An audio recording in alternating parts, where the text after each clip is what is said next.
guys, and welcome to another episode of the Saudi Arabia coronavirus vlog. It's 6 o'clock p.m. on Tuesday, April 14th, and it's time to go over some of the new news and cases of COVID-19 in Saudi Arabia.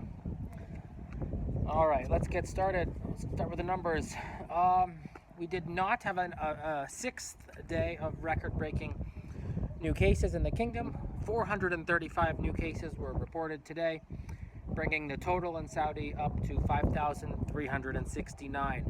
84 more recoveries, which is significantly higher than yesterday, and 8 more deaths, which is also higher than yesterday.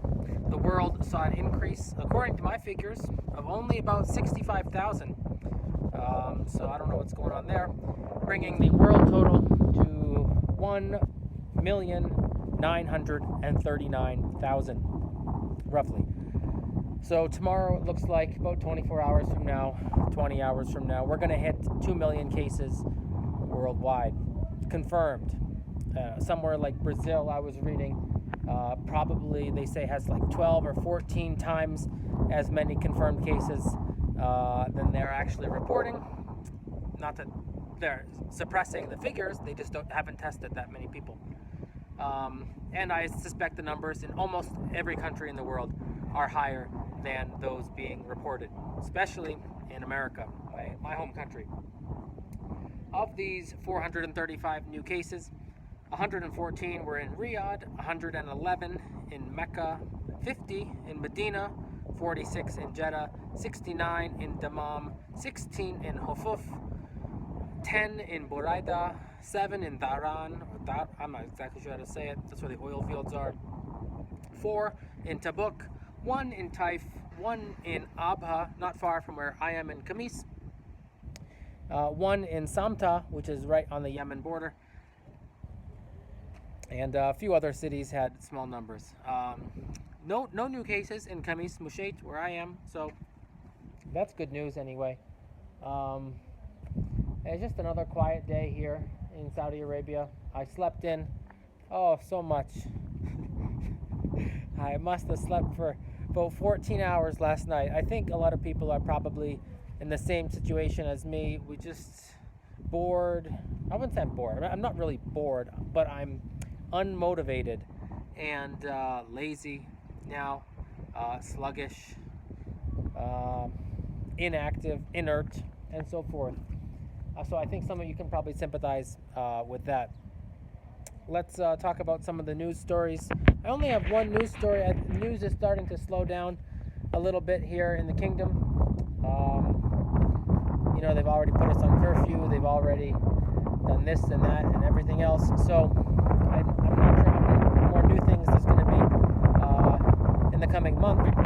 And also, it's worth commemorating that today is the 31st episode of my coronavirus vlog that I've been doing every day.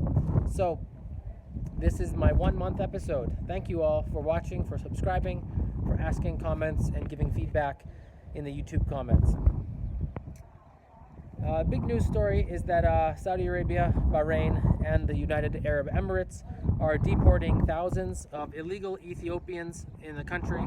I'm not really sure how they got into the country, to these various countries, if they overstayed their visas, or which I doubt, because those visas are being extended, at least in Saudi, or if they just crossed the Red Sea or something. I don't really know how they got in, but these are mostly labor workers, housekeepers, housemaids, stuff like that, in the Gulf countries.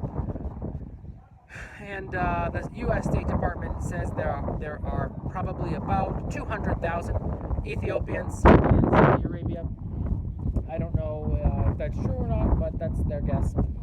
And the United Nations has come out and condemned this deportation in the middle of a pandemic because Ethiopia does not have many confirmed cases, I think less than 100 so far, and they're worried that sending a bunch of guest workers who probably live 6 to a room in Riyadh or Dammam or wherever, or in Dubai, sending some of these people back who live in crowded camps as it is not really a good idea. Some of them might have coronavirus and bring it back to Ethiopia. But I think Ethiopia at this point, they've already got it. You can't stop it at this point. So yeah, that's something that's happening in the background. Okay, and that's all I have for the news really today. I just have 2 questions that were asked of me that I decided I would answer in this episode on camera. Some of them I answered in the YouTube comments. So, all right, Untitled Soul asks, are you afraid of going back to America? It's a great question because I should be going back. My contract ends exactly 1 month from now, so hopefully I'll be leaving in 1 month or 1 month and 1 day, something like that, whenever the nearest evacuation flight is available after my contract ends, unless I'm allowed to leave early, which might be possible. So am I afraid of going back? Not really. I realized America is the most dangerous place, probably, for coronavirus right now. But I'm not really too worried about it, to be honest. Maybe I'm not thinking straight, but it's just, I'll just be happy to get back, frankly. And if I get it, I'm young, I'm pretty healthy, I'll probably survive relatively easily. So yeah. Someone asked me 2 or 3 weeks ago, and it was a great question. Do I personally know someone who has coronavirus? And I said no, because I was unaware at the time that one of my friends who lived in New York City, in Manhattan, that she wasn't tested for it, so she wasn't confirmed to have had it. But she and her boyfriend, I just found out that they were like seriously sick with a really bad flu for the last 2 weeks. So, and they believe that they had COVID-19. So I do know somebody now who probably had coronavirus. It's not confirmed. There might be others that I know who have it, but she's probably the first person that I know who has contracted the disease. They're doing fine now, so don't worry about that. And last question, someone asked, would you get vaccinated once the vaccine comes out, or wait for the virus to vanish? And do you think it will be compulsory to be injected? That is, will they make people get the vaccine? So I guess it depends on a lot of factors. Would I get the vaccine when it comes out? Maybe by the time it comes out, I will have already had coronavirus. I will have recovered, and therefore I might have immunity to it and will not necessarily need the vaccine, or at least I won't need to be among the first people to have it. I don't know what quantities the vaccine is going to be released in when it comes out. Just from a bioethics perspective, it might be more moral to let higher risk people, old people or people with certain pre-existing conditions, to get the vaccine before I do. I don't know if it's going to cost any money. If it's a free vaccine, if there are lots of people who have gotten it, if it's been well tested and approved by respected medical authorities in the United States or Canada or wherever, I probably will get it. I think by the time this is over, almost all of us will probably have the vaccine. And as to the second part of your question, will it be compulsory to get the vaccine? It depends what country you live in. I do not think it will be mandatory in America. You will not have to get it, I think. There are other countries in the world that I'm sure it will be mandatory to get the vaccine, and that depends on your own culture of medical practice and public safety and public health. So that's a great question. Will it be compulsory? I think most countries no, but most countries it will be free. It will be widely available when it becomes available.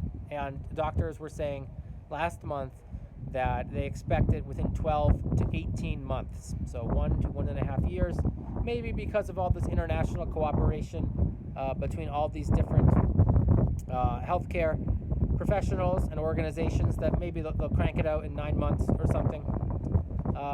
I personally believe that the vaccine will come out in January of next year, January 2021, but what do I know?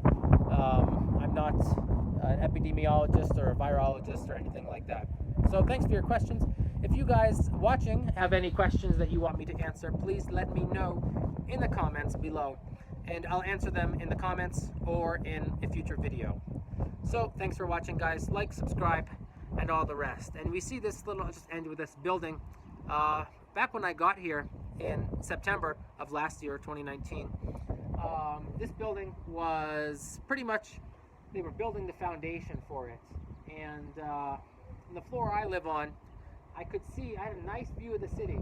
But then as it got built up, then it got in the way of my view. And now I can't really see much outside of my window anymore, which is unfortunate. But now that the coronavirus has put the whole Khamis Mushait and the whole kingdom on pretty much not lockdown, but curfew, you know, where we can only be out from 6 a.m. to 3 p.m., that the building for this what will be a hotel is now totally stopped. The Indians and the Pakistani guys who work here are pretty much not, I never see them there anymore. So the building is being put on hold. And I guess that ties in with the first story that I told you today about the Ethiopians, the laborers who were being sent back. And if there wasn't a pandemic going on and the economy was running as usual, they wouldn't have been sent back probably. But now a lot of construction projects like this are on hold indefinitely. And I think the fact that Saudi would deport some of these illegal Ethiopians in the country, it speaks to the fact that they believe, the government probably believes, that this pandemic is going to go on for a long time. So there will be more than enough laborers in the country for the work that needs to be done, because right now the economy is really stalling, and of course preference in Saudi Arabia is given to Saudi citizens. Not that many of them are laboring on these projects anyway. So thanks for watching, guys, and I'll see you on the next one.